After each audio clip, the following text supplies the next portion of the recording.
Level 8, Upper Intermediate. The Little Engine That Could.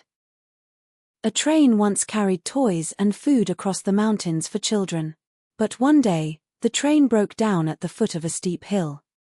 The toys cried out, "Who will help us? The children are waiting." They asked many large engines for help. One said, "I am too busy." Another said, "I am too tired."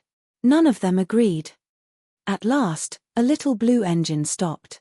She was small and weak, but she had a brave heart. "I will try," she said. "I think I can." She began to pull the heavy train up the steep hill. Her wheels struggled, but she kept repeating, "I think I can, I think I can." Slowly, she climbed higher and higher until she reached the top. Looking back with joy, she said, "I knew I could." The children were happy, thanks to the little engine's courage.